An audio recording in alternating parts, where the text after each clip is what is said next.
Dogworks Radio is sponsored by Alaska Dogworks. Check out their website at alaskadogworks.com. This episode of the podcast is brought to you by First Paw Coffee Company, specializing in private label premium blend coffee. If you're serious about coffee, you should check it out. First Paw Coffee's passion is high-quality, small-batch roasted coffee. They take the extra time to taste and get everything perfect before they release new blends. They aim to bring you a cup of happiness each time you pour yourself some coffee. Find out more at ak.dog/free and enter for a chance to win some First Paw Coffee prizes, a book from our collection, and tote bag. One winner will be selected at random each month. That's ak.dog/free. From Dogworks Radio, this is Mushing Radio. We hope you enjoyed this episode, and we invite you to subscribe in Apple Podcasts, Spotify, Stitcher, or wherever you get your podcasts. You'll find a link on the episode notes. You can tap or swipe on the episode cover art, and you'll see some offers from our sponsors. You can support our show by supporting them. If you like what you have heard, we would love it if you could give us a 5-star rating and tell your friends how to subscribe too. Your hosts are Alex Stein and Robert Forto. Our producer is Robert Forto, created for Dogworks Radio.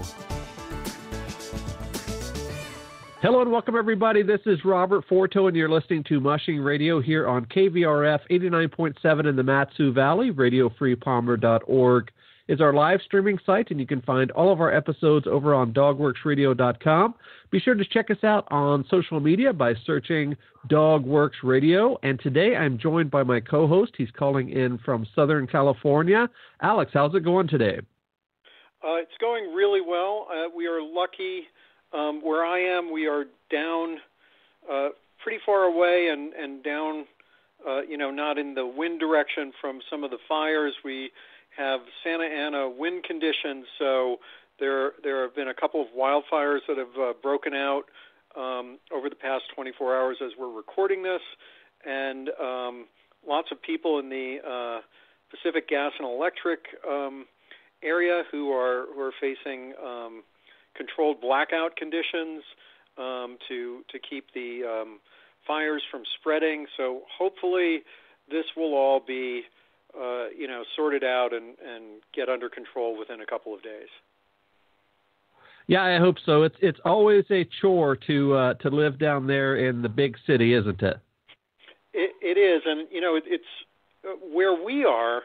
There is such a huge density of population that even just having a few square miles that has to be evacuated, that can be thousands or sometimes tens of thousands of people who are affected.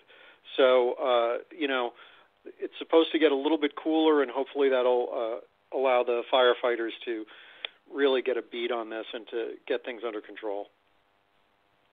Well, up here we are inching ever closer to winter. I know a lot of the teams have been out and started their fall training, and even in some of the areas in the north and the little higher elevations, they already have some snow. I saw some pictures from some folks up in Fairbanks and along the Denali Highway. They're already out on sleds, which is pretty early for this time of year. Typically, we're not on sleds down here in South Central until sometime around Thanksgiving, so I think that's a very good thing. It also is that time of year when everybody's signing up for the mid-distance races, and I know some of those have been filling up very quickly, as they usually do, like the Connect 200, the Willow 300, the Copper Basin 300, and so on. So it looks like it's going to be a fascinating sled dog year as we approach, and we have some interesting news coming up here in just a second, but I know you have something you want to talk about that's a rule that's been played around with for the last couple of years regarding volunteers and handlers at the start and finish. What can you tell us about that? Yeah, so this, I believe, has been a policy or has been something that is a rule, but perhaps has not been enforced all that well before. But basically, there are two parts of this. The first part is that they are cracking down on volunteers and handlers taking photographs during their shifts. So if you are if you are working for Iditarod, if you are working either as a handler or as a trail guard or whatever, you are not allowed to also be taking photographs, either selfies or any other kind of photographs, while you're on your shift. And that makes a lot of sense to me. I know it had sort of been, in the past it had been frowned upon to do that and maybe officially not allowed, but as long as people were discreet and were also doing their jobs, it was, I think, at least tolerated. Maybe not officially approved of, but tolerated. So that's the first part of it. The second part, which I think is a much more iffy and difficult thing, is to not allow anyone, whether it's Iditarod volunteers or handlers or just people who are there to watch, to do live transmissions or Facebook Live transmissions during the race. And I think that would be probably impossible to enforce. And I believe that is mostly to protect the media sponsors, and that it's designed to keep people from basically broadcasting the race when there are people who have paid a lot of money to be able to broadcast the race.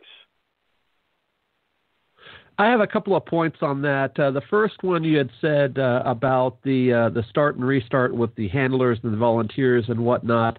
It would be very difficult to enforce, I agree. And if you remember, Alex, when you and I went up to Yetna, the first checkpoint on Iditarod last year for the start, there were all kinds of people behind the gates, if you will, that fencing that they used to keep the team separated from, the fans.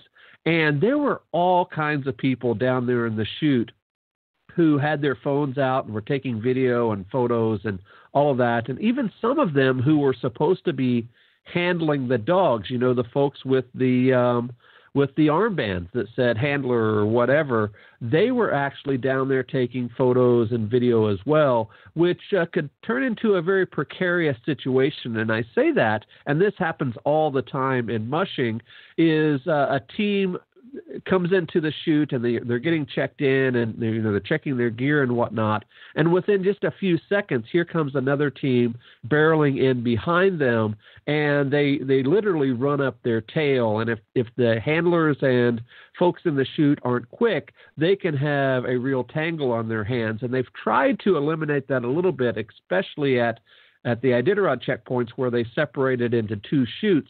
But I remember last year there at Yetna, one of the teams literally ran into the other musher very, very quickly, and it took some very quick sled maneuverability skills to get over without having a crash right there. So it could be a severe safety hazard for sure. The next part you had mentioned about the live streaming, and when you said that, I'm thinking about the folks that are doing that and promoting it on Facebook, and there's particular pages that are called, Facebook Live mushing pages and whatnot.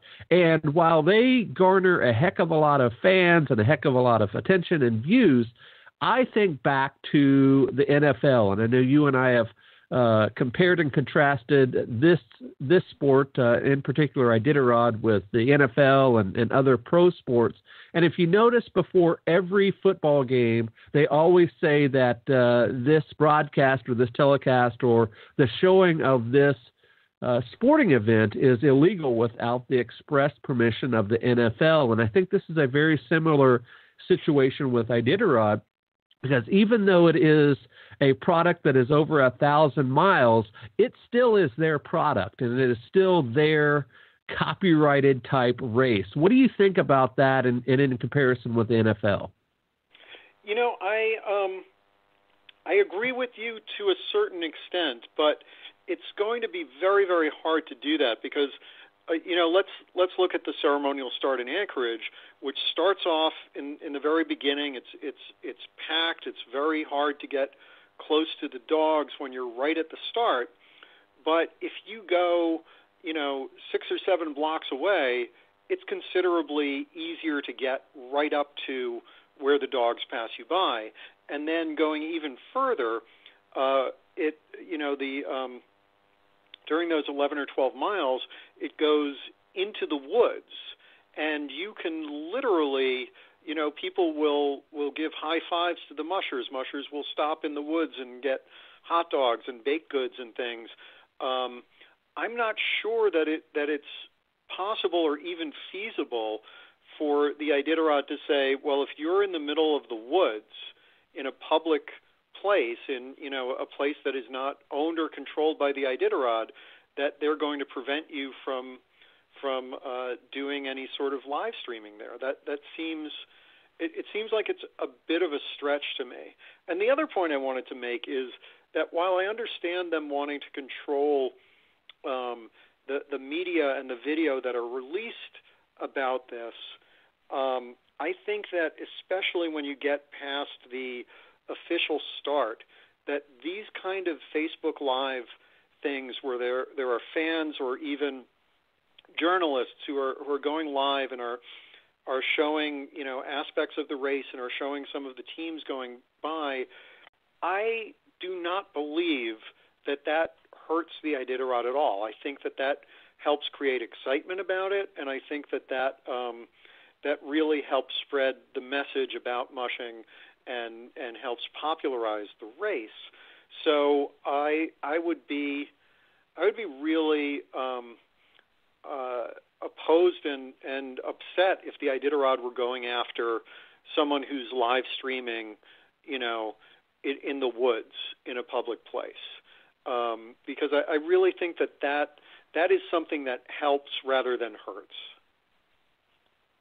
We're going to jump right into that here in just a second about some of that on-the-trail video coverage. And, oh, boy, they're going to do some exciting things for sure. A couple of last points on that. You don't necessarily need to comment, but so we can move on. But a couple of ending comments on my side is how does the press credentials come into play here? Those are highly coveted passes that folks apply for, and many people are turned down because so many people apply.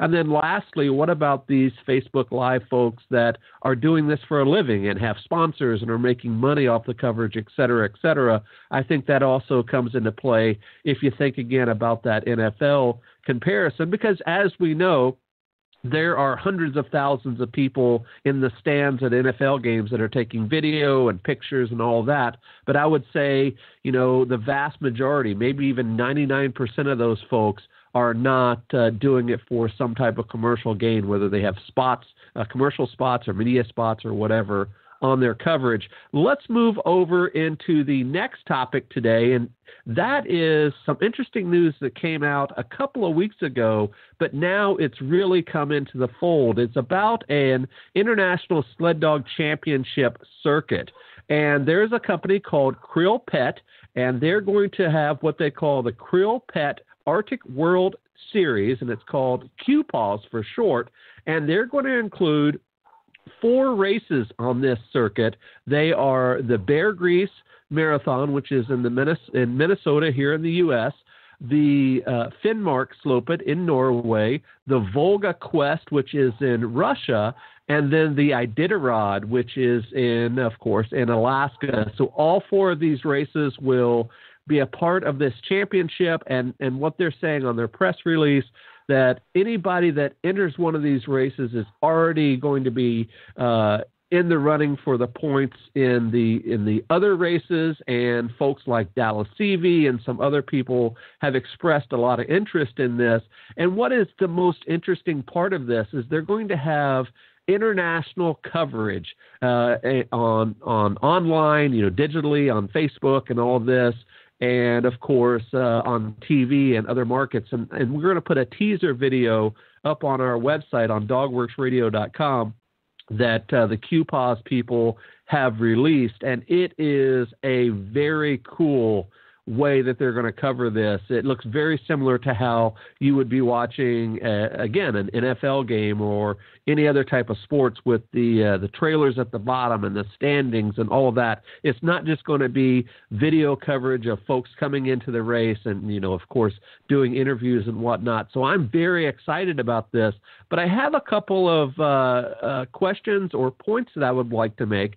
The first one is, I don't see how it's even possible for one particular musher to do all of these races at one time because they are so close together from about the end of January through mid-March. And, of course, some of these races are 1,000 miles or so, and that, of course, takes a couple of weeks to finish, and, of course, all the travel with that as well. And the second point I would like to make is if you are living up here in Alaska, or if you're a very astute Iditarod fan, you may have seen two mushers in particular, Dallas CV and your Olsum, have been driving around in these Krill Pet trucks. They're very fancy dog trucks with fancy graphics, and it's very standout orange and white graphics, and it is very professionally done in terms of advertising.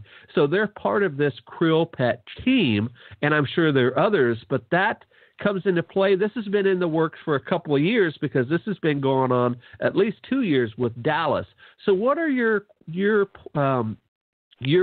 information on these 2 points in particular, Alex?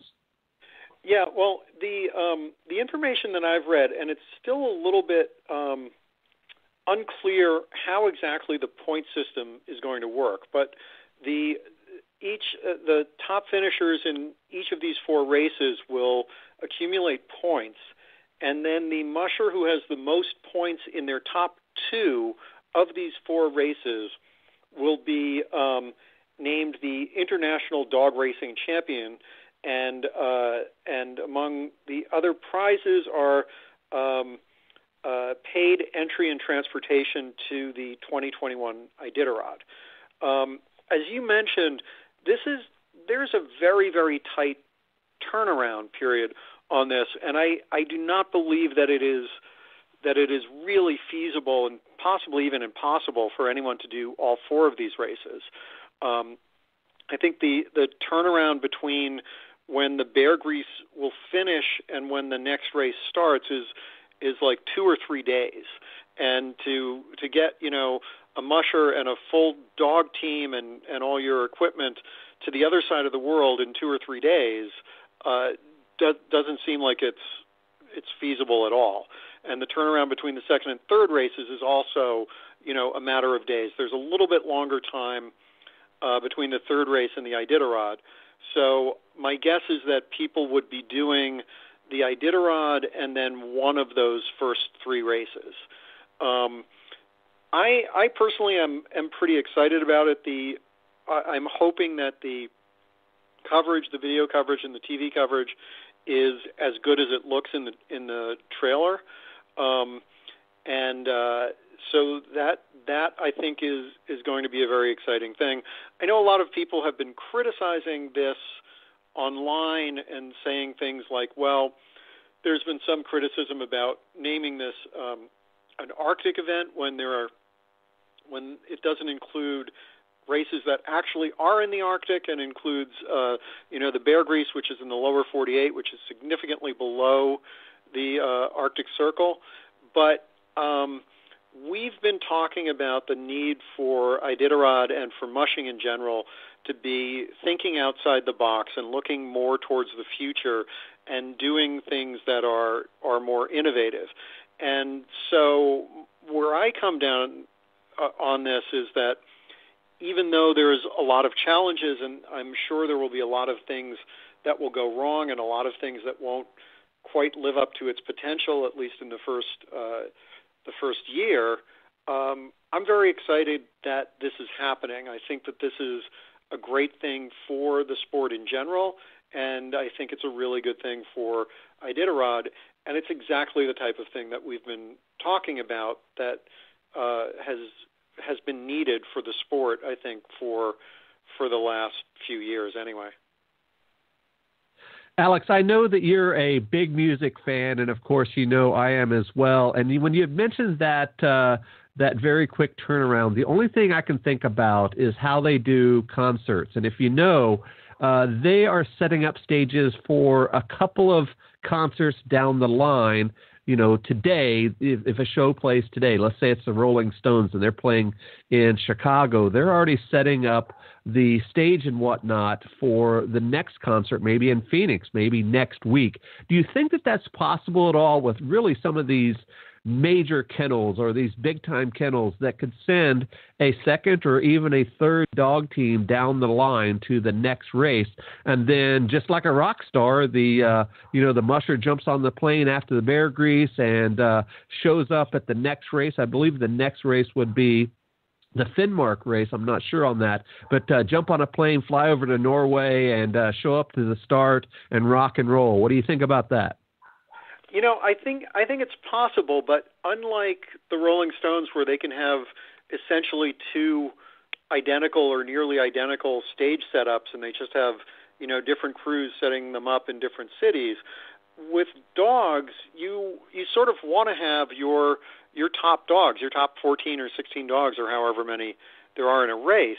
And I don't know that you would, as a musher, would want to be running one race with 14 dogs and then get on a plane and run a different race in another part of the world with 14 other dogs whom you haven't seen for a week or two and haven't been able to work with. So I don't know. I leave it to you to comment on that, but it seems like that might be a little bit more iffy as opposed to working with the same dogs or 90% the same dogs from one race to the next.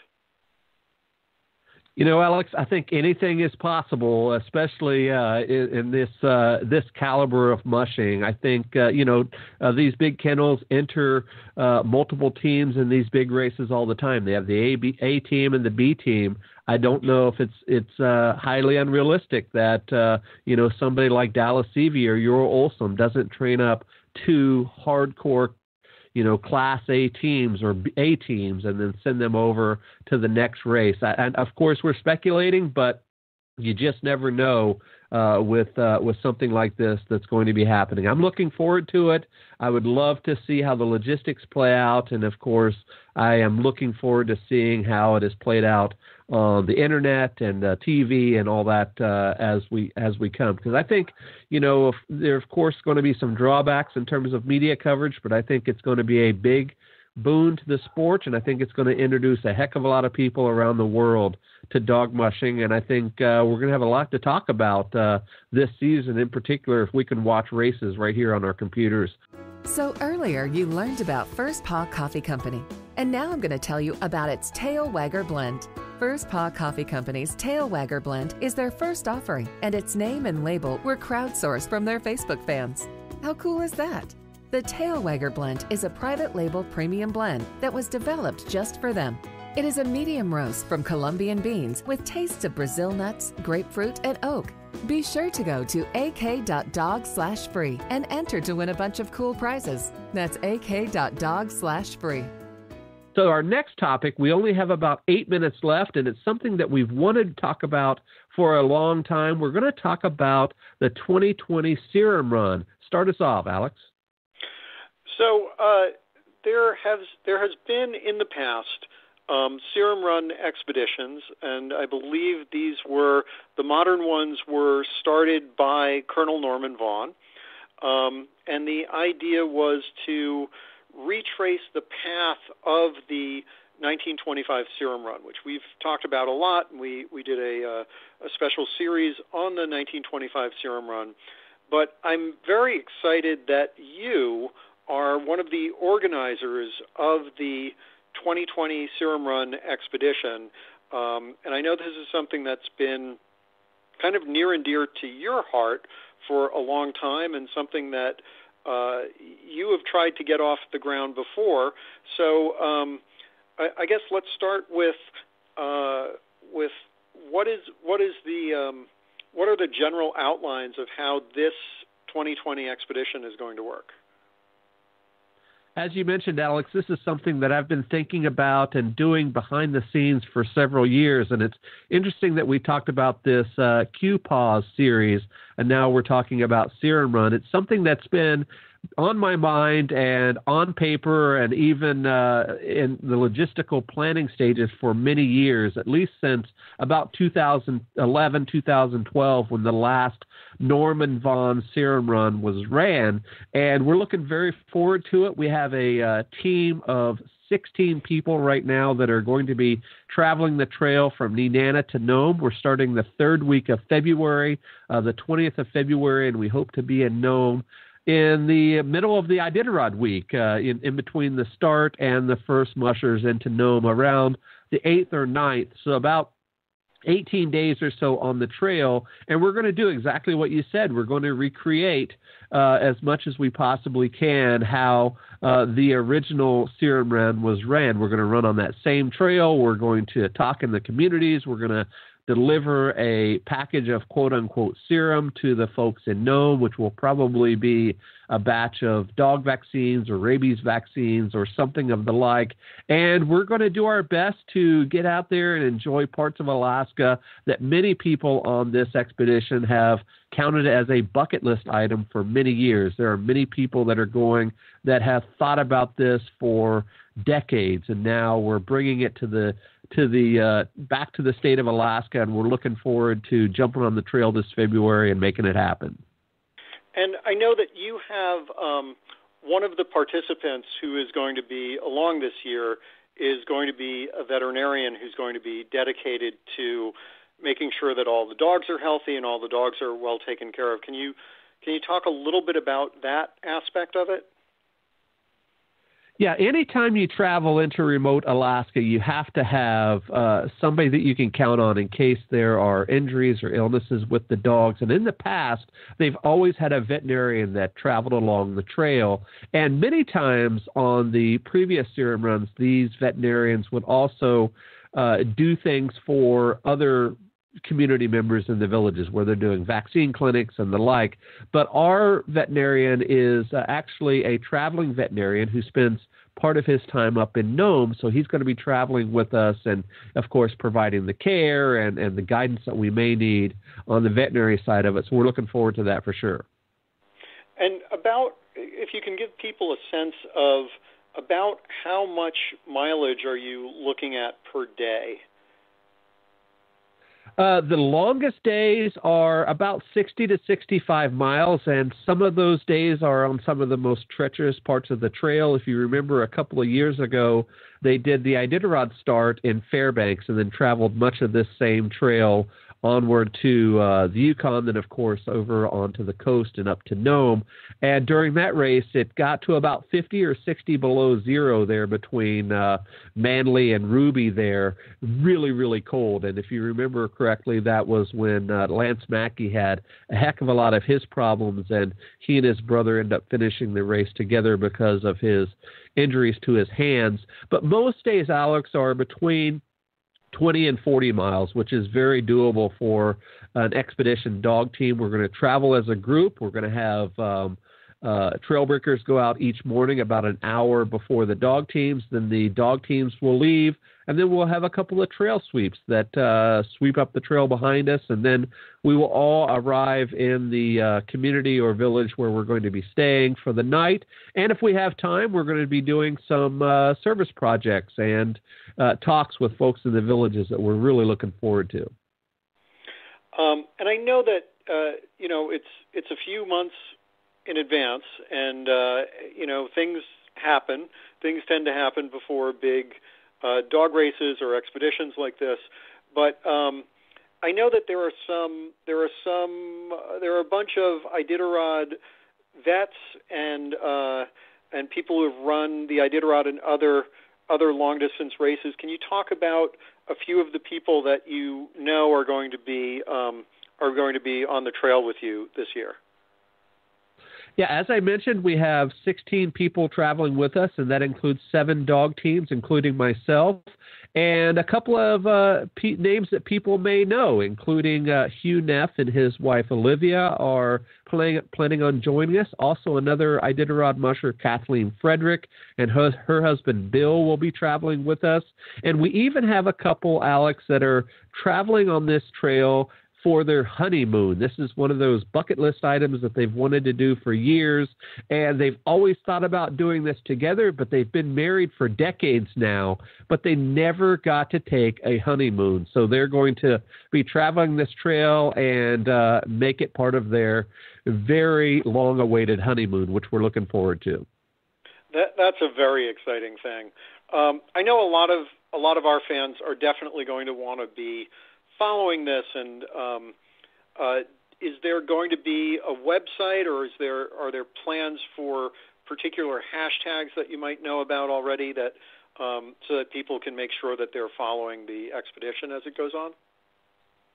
Yes, we are going to have a website. It's in the works right now. It's going to be serumrunexpedition.org. And we're also going to have a tracker feed, probably on one of our Facebook pages, where you can follow us along, very similar to Iditarod, but it'll just be one track. You won't be able to follow your favorite mushers, since we're going to be all traveling in a group and it's not a race. So that will be there. And we're going to try to do some trail reports from the field, some of the bigger places that we're going to be staying, and I put bigger in quotes for sure, like Ruby and Unalakleet and, of course, Nome and White Mountain, and all those places have internet access, so we hope to be able to jump on, and we talked about Facebook Live a few minutes ago, but we hope to jump online and give some updates, whether it's on video or audio or podcast or whatever, to at least be able to share the experience along the way. And of course, afterwards, we're all going to compile pictures and video together and come up with some type of little documentary about it. I don't know how professionally that will be done, but one of the folks that's traveling with us says she loves to do photography, and she says she's really good at it. So I'm sure we're going to fall onto her to help us make this video or kind of photog to show our fans and our friends and family our experiences out there on the trail. You know, it's very exciting, and I want to remind people again that in most of these remote communities, even when there is internet access, it is not the kind of speedy broadband access that a lot of people are used to in cities in the lower 48, and it's not even the somewhat slower but still fast broadband access that you have in places like Anchorage. So I'm looking forward to seeing that, but with the understanding that there's probably going to be a lot of the trail that you're on where there just won't be the ability to post video, certainly. But that is very exciting, and I know that one of the reasons why you are doing this is that it is part of your higher education. It is a project that you're doing in conjunction with an advanced degree that you're getting. Can you talk about that for a little bit? Yeah, exactly. One of the things I did as part of an undergrad degree, and for folks that know me and have followed me for years know I went back to school here at the University of Alaska, Anchorage, and I went back for outdoor leadership. And one of those projects that we did is we developed a multi-sport expedition. It was sort of a dry run or a logistical planning portion of this exact event. We've done that 2 times now, and it's now a college course. It is the only multi-sport dog sledding, fat biking, snow machine course in the country, and I'm very proud to be the instructor for that. But also I returned to school after that to a program at Liberty University, and I'm in their outdoor adventure sport program. And part of my master's project, my master's thesis, is the development of a program plan and the logistics of this Serum Run expedition. And we have all the pieces involved. We have a department chair, and we're having to go through the ethics board and the research board and all the things that have to have their I's dotted and their T's crossed. we're doing that for this expedition, and it's so exciting to put people involved with this that have never, of course, traveled to Alaska or may have never even seen snow, and now they're knee-deep into an Arctic project that is truly going to retrace history. And how cool is it, Alex, to be able to go back to college and do everything that you want to do in a program that is right in line with your goals. And folks that know me, I think outside of the box. I'm not going to school to get a new job or anything, but I am going to school and doing what I'm passionate about, and this project is definitely one of those. It's even though you are not officially affiliated with the old Norman Vaughan Serum Run, I think that this is so much in the spirit of Colonel Norman Vaughan, whose sort of credo that he lived his life by was dream big and dare to fail. And it's very exciting to me personally that you're doing this. I know it's something that means an awful lot to you. And, just to be able to go out there and to be on that same route and following that same path that the mushers and the dogs for the 1925 Serum Run followed is just a tremendous, tremendous thing. And I know that I and all of our listeners are very, very excited about this and can't wait to, hear more about it, in the months coming up and also when you're out on the trail. Yeah. Lastly, Alex, I moved to Alaska for one thing, and that was to take a dog team to Nome. And whether that was Iditarod or on a trip like this, it is something that has been a lifelong ambition of mine. I started mushing in 1994, so here we are. It will be 24 years later, I guess it will be 25 years later, that I'm finally doing that. I've had a heck of a lot of dogs over those years and a heck of a lot of miles under my belt to get to this point. And I get goosebumps when I think about it. I have butterflies when I do the group calls with all of my participants. And this is going to happen with the exception of just an absolutely terrible snow year. We're moving forward. All of the logistics is in place. A lot of the lodges have been booked and transportation is set up and folks are paying deposits and all of that. We're looking forward to having this happen. And I think me and 15 other folks are going to be having the time of our lives coming up in February, following on the trail for sure. Alex, we're just about out of time. Anything else you want to mention in closing? Even though you are not, this is not officially an Iditarod event, and you are not officially running the Iditarod in this coming February, it is going to be very exciting to see you and your dog team cross under the Burled Arch, which I am pretty sure will be in place when you get to Nome. So that's something that I think we can all really look forward to. I can't wait. And Alex, maybe you can be up there to join us and take some photos. You never know. Yeah, exactly. Excellent. All right, Alex, thank you very much for being on the show today. On behalf of my co-host, Alex Stein, this is Robert Forto from Mushing Radio. We will see you guys next time. Goodbye. This episode of the podcast is sponsored by First Paw Coffee Company. Learn more at firstpaw.coffee. Did you know that Alaska Dog Works trains service dogs for those in need throughout North America? Each and every service dog that is trained through the Lead Dog Service Dog Program and Michelle Forto and her team has an individual training plan. We train for autistic, mobility, psychiatric, and PTSD for our soldiers for service work. If you know of someone that may need a service dog, please take a moment and check out Alaska Dog Works on social media and at alaskadogworks.com.